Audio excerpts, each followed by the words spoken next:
and to Live and we got Not the here game anyway. today. You want to run that back? You were cutting in and out. I'm cutting in and out. Now you're good. Okay, we can try again. So, Let's go. hello and welcome to Leviathan News. Today is May 15th, and we got the gang all back together today. Welcome back, boys. Hello, folks. Nice week. And today we have some really special guests. We have Kmets and Crouguer from Aladdin DAO to come talk about FX protocol. So welcome. Welcome, Thank you very guys. much. Thank you. It's a great pleasure to be here. Yeah. So I guess that's where we can get started. This is an interesting new thing that you guys are working on. Can you go into a bit more depth about FX protocol and what you guys have been building? Well, and specifically, can you talk about how it relates to Aladdin DAO and if it does it all, and how you grew out of kind of what we know Aladdin DAO for, which is the building on top of the Curve platform? Yeah, sure. So I'll maybe kick it off, Kmets, if that's cool. Sure, yeah, go ahead. The FX protocol story, as it relates to Aladdin, FX is more independent from, it's not the deep level of Curve integration that a lot of the other protocols that we've built have had. We're big Curve maxis at Aladdin, and obviously we do a lot of work in and around that in and around that ecosystem, and a lot of the tools that we've built for building liquidity and efficient farming and stuff like that, they're going to play a role in really helping to boost FFX protocol. But FFX is really it's a response. It's our response to what we saw as a really pretty important need in DeFi in general. I'll try to keep story time brief here, but essentially the concept for FFX was born during the USDC DPEG event, where we were kind of all collectively reminded that decentralization really matters, and the biggest stablecoins that DeFi depends on are very heavily centralized. And they can be centralized in a way that exposes you to risks that are just completely outside of the world of crypto, right? You have a very specific bank in the United States, in the world, that has that fails for reasons unrelated to crypto. And yet it has this cascading effect that hurts USDC. And then it becomes clear, USDC is a backing token for all kinds of other stables. And so you see just this broad depegging event across the board. So basically that got us thinking about, why can't we have something that's really decentralized, right? We need something that's really decentralized, but that still has the ability to scale way up like USDC and USDT can. And so we got digging on that, and then we kind of fell into questions well, what's the point of a stablecoin anyway? And do stablecoins really actually need to be pegged to a fiat currency?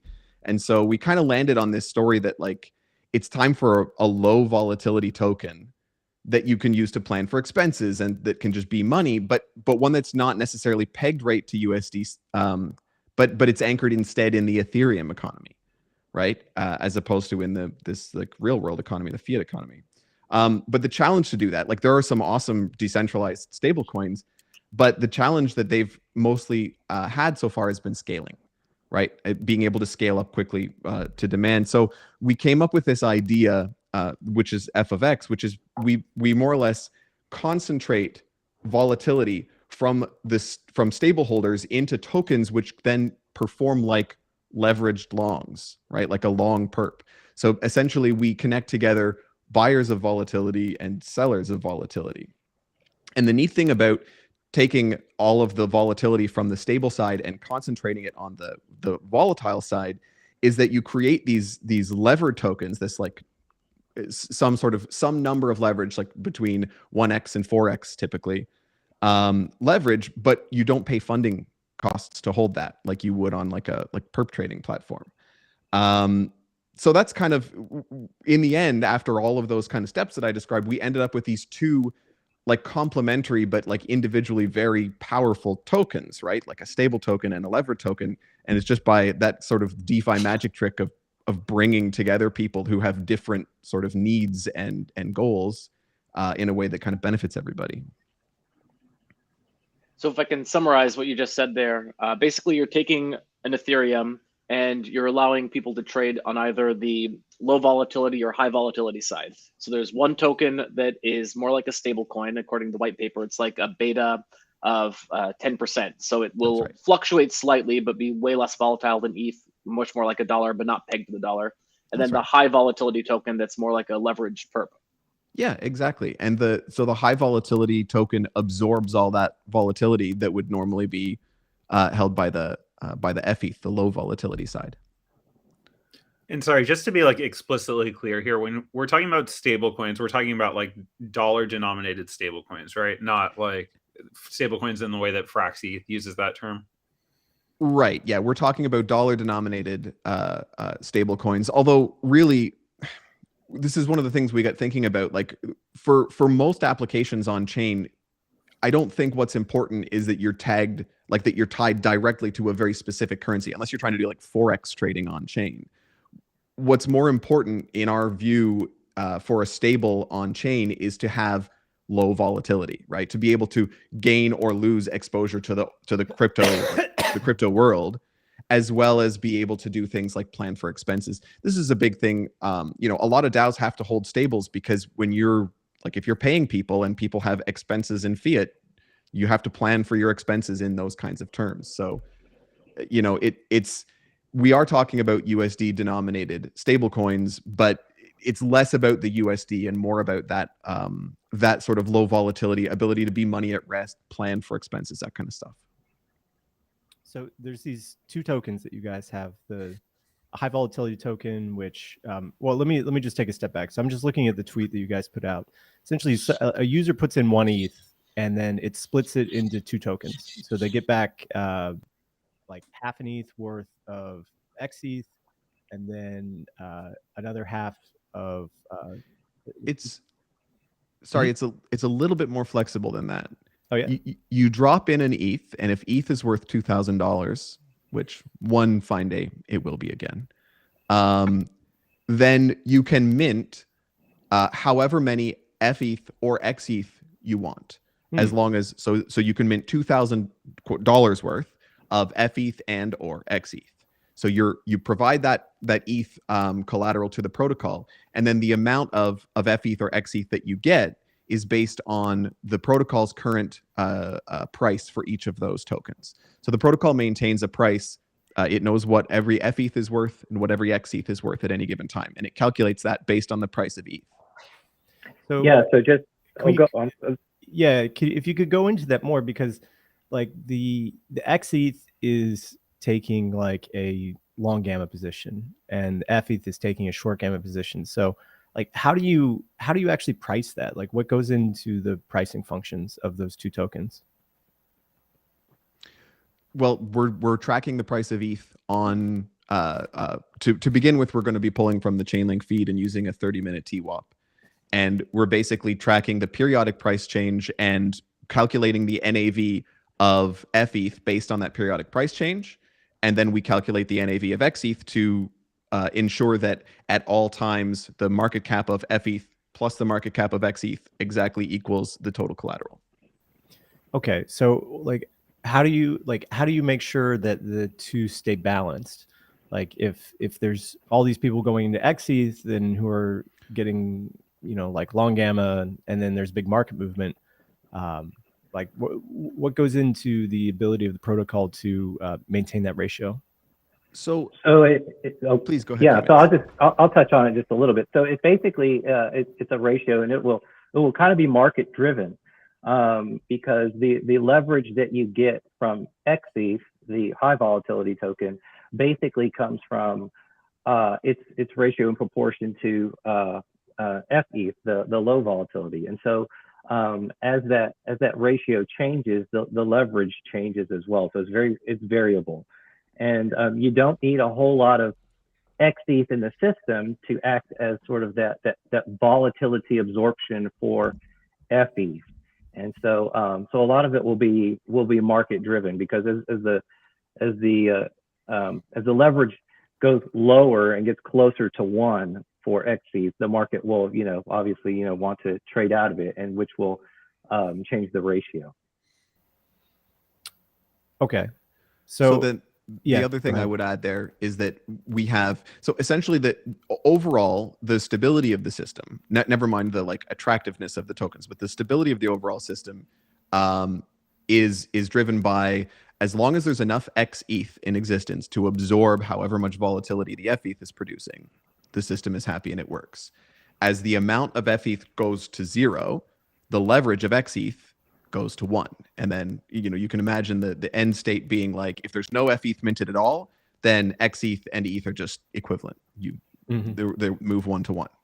The other extreme end is where the sort of what we call like the leverage of the system goes up, and that's where the leverage of the individual XETH tokens goes up too. So if you have a lot of FETH minted, then you're focusing a whole lot of price movement down onto a small number of XETH tokens. And so as that ratio that Kmets was talking about between the total amount of FETH and the total amount of XETH, as that trends towards too heavily on the FETH side, the leverage on the XETH side, as was said, it varies, and so it rises to sort of absorb all of that. But it gets to a point where if there isn't enough, that the system can, you can have an unstable situation. And so we have a risk management module that kicks in at these very specific prescribed steps, where if the system leverage rises above, so let's say call it what we refer to as the collateralization ratio, basically the difference between the total collateral of the protocol and the amount of FETH minted, right? As that number gets small, so as the amount of XETH gets too small, we turn on different incentive mechanisms that allow people to get a bonus and arbitrage a little bit the difference. So when you start to redeem your FETH, for example, the FETH redemption fees go to 0. Yeah, and you can see here we talk about it. You've got it up on the white paper. There's actually a really handy table in the fee section. So you can see there's 3 different, in the risk management module, there's 3 different, perfect. Three different settings: is L1 stability mode, then user rebalance mode, and protocol rebalance mode. And basically, these are 3 progressively more powerful mechanisms that nudge the system back away from that higher leverage, right? And we cross that. If you measure the leverage of the system in the effective XETH leverage, we cross that around 4. And so at about a leverage of 4, you see that excuse me. You see that the different modes start to kick in. Yeah, because the FETH essentially is a synthetic short on ETH, and so if your ETH collateral is losing a lot of value, then that leverage is going to go way up, isn't it? Yeah, like if the ETH collateral loses a lot of value, so there's a section in the white paper where we discuss we do a value at risk calculation. And we basically look at the magnitude of price movement it would take in order to essentially bring the value of XETH to 0, right? Where the price movement becomes too big for XETH to absorb. And then at that point in time, FETH suddenly reverts to it loses the beta. The system loses the ability to hold the beta at 0.1, right?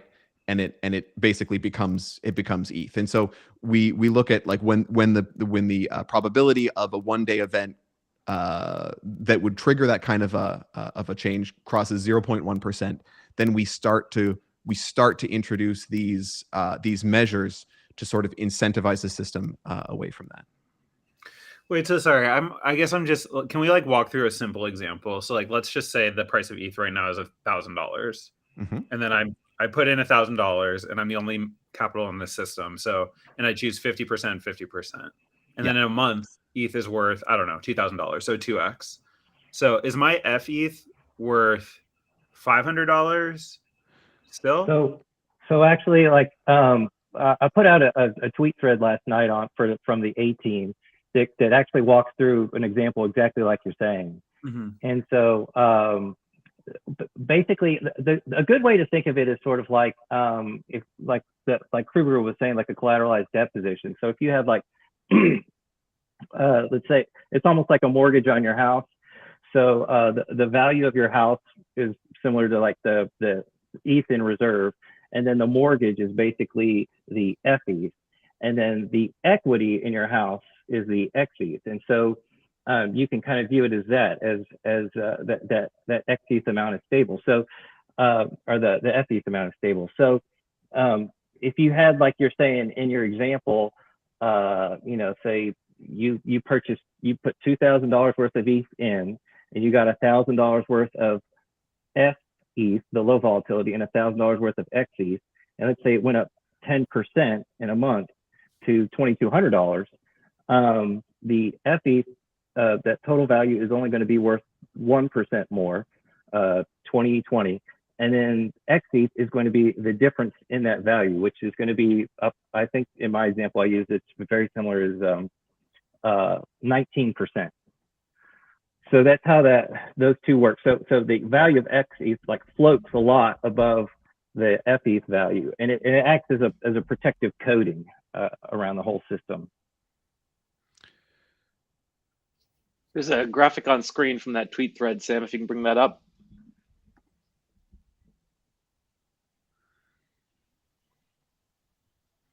Yeah. And so, like, can you talk about the decision why FETH is only held, like, how do I say this? Like, a choice you could make is to like defend a peg of $1, right? But instead you're holding it closer to this, like what you said, 0.1 beta. Can you just talk about why that design decision was made? Sure. You want to take that, Kmets, so I can go? I can speak to it, and then if I miss something, you can jump in. Sure. Essentially, the risk modules themselves have certain parameters, and so once you set it at 0.01, the risk modules kick in sooner, and so just to give us a little bit more wiggle room, you do the a 0.1 beta, so that gives you a little bit more forgiveness in that. Additionally, just in terms of like sort of a practicality of 0.1, it still gives you exposure to ETH, the price of ETH, and so this basically it allows the asset to essentially function a lot like a stable coin, where you have like dry powder and you can use it and as a relatively stable asset. And then not only that, it's for folks that are ultimately bullish on ETH as an asset, so that they could still capture some value of it over time. And then the third is that unlike a fiat, it's not going to lose value to it's not going to lose value to inflation over time. So that's sort of the third reason. But you could, nothing is like set in stone with any of these parameters. You could in fact have a USD pegged asset, and the volatility that is taken from that would get put back into XETH as well. So then the leverage on that would get even higher, and that would affect various other parameters in the system. So we're just kind of doing 0.1 right now, just to make sure that the system is safe and functional and predictable. Yeah, you're welcome to follow up on that, Crouguer. Yeah, I mean, is there any thought to it? Oh, go ahead. Oh, sorry, I was just going to say, like, I think you hit it. Like, there's a few different minor reasons. Like, it does allow us a little more wiggle room on our risk parameters, and we can hold off a little longer before we have to turn on those risk management things. But I think it's fundamentally a philosophical thing. Like, it's fundamentally a question of, like, if we believe that the Ethereum economy is going to outpace the fiat economy, or that fiat currency is going to devalue against ETH over time, then we don't necessarily want to hold that fiat exactly, right? So it's a question of how do we build this stable. I kind of mentioned this earlier. I kind of alluded to it earlier when I said that it's anchored in the Ethereum economy, right? We want the low volatility of fiat, but we don't want to sort of completely lose the sort of the footing in this Ethereum world and sort of like with the ETH asset. And so you can think of it on one hand as like a hedge against inflation, where if you think that the price of ETH is going to track sort of an inflation resistant, like in a long run, maybe that's the kind of framing that you can use. But ultimately, it's just a question of trying to be more crypto native, I think, as a stable, like a crypto native stable option. Was there any thought to doing a negative beta so your treasury is a little bit hedged against ETH going down and makes the leverage even more wild?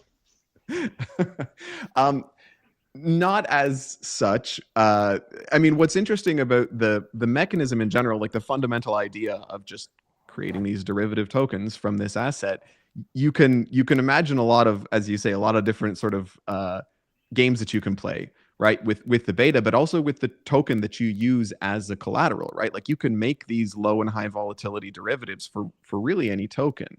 And so without sort of like giving too much of the future of Aladdin away, I mean, we see a lot of potential in this like core mechanism to potentially be used in other places. But the place where it makes the most sense to us is just in the story of truly decentralized stablecoins, because we have decentralized stablecoins, like really good ones, but scalability has always been a challenge for something like that, right? Like CDP-backed stablecoins are like, if you have a CDP-backed stablecoin that only accepts ETH, like Liquidity, which is awesome, you have a really, really powerful stablecoin there. But the trouble is, the only time that stablecoin is minted is when there's demand for CDPs. Like, if you have to want the CDP in order to even create that LUSD in the first place. And then, as the holder of the CDP, you've got to manage your cap, like you've got to manage your collateral, and you've got to take the risk of big price movements liquidating you, and you've got to all those kind of things we understand about CDPs.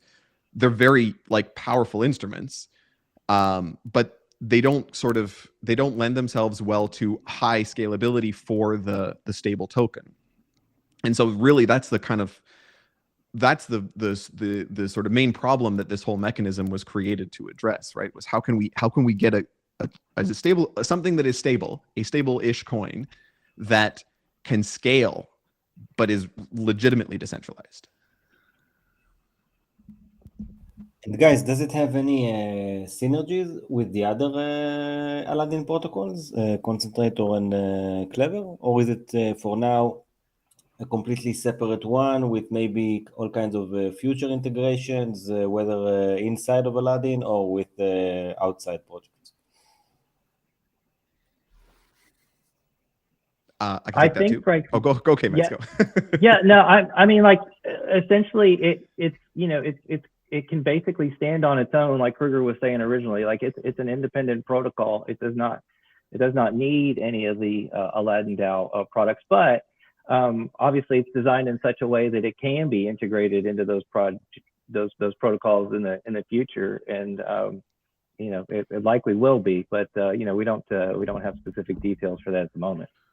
Well, and there's an intention that we will have on-chain liquidity. So there'll be the primary market where we expect primarily it'll just be arbitrageurs and bots minting and redeeming FETH and XETH, and then the secondary market will be sort of where the bulk of the actual trading happens. And so obviously a lot of Aladdin's products are built around Curve and around liquidity, like maintaining liquidity, building liquidity. And so the sort of the modest ecosystem that Aladdin is building right now, the primary synergy that we see to Concentrator and Clever is really just in helping F of X be able to build that liquidity and maintain that liquidity, give people efficient farming, to be able to support sort of good on-chain liquidity to make it a more useful token.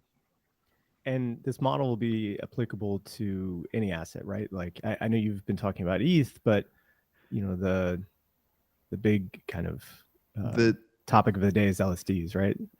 Yeah. So you're right about that, and there's really no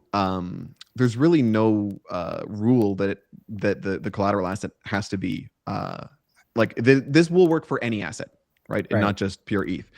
The reason we're focusing on pure ETH at this point is it's really a question of the credibility of decentralization and the additional risk, right? There's no LSD that doesn't introduce an additional layer of risk, or centralization, like particularly centralization risks.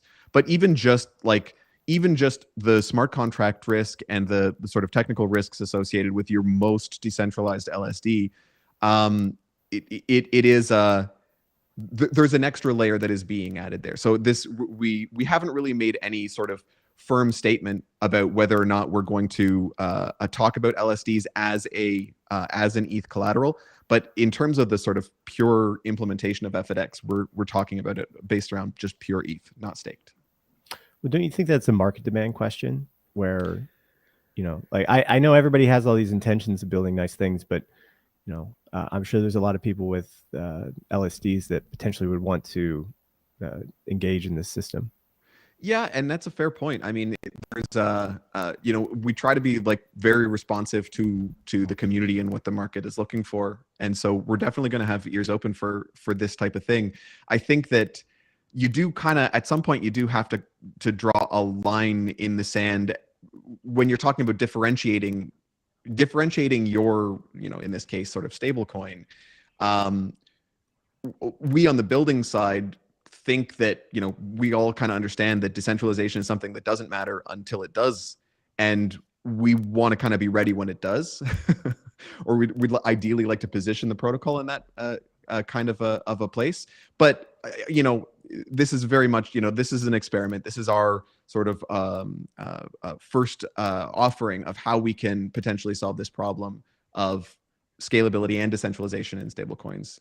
So, it's a fair point. I think that as the market, as we get feedback and as we kind of continue to run these experiments, there's every chance that we look at something either like it doesn't have to necessarily even be the same asset. Like there can be these F and X derivatives for LSDs separately from pure ETH potentially, right? It really is a question of demand. Great. Well, thank you so much for joining us. We went a little longer than we usually do for our interviews because it's such an interesting concept. Really appreciate you taking the time. Well, feel free to stick around. We're going to jam on some weekend headlines. So I'm sure if you follow crypto like you do, you've got a lot of interesting takes you can throw into the mix. Thanks very much. Well, it was a lot of fun, and I'm looking forward to learning something on what happened over the weekend. Yeah, appreciate it, guys. Thanks for having us on. Yeah, thank you. Thanks for joining us. For sure. Thanks for coming, guys. All right.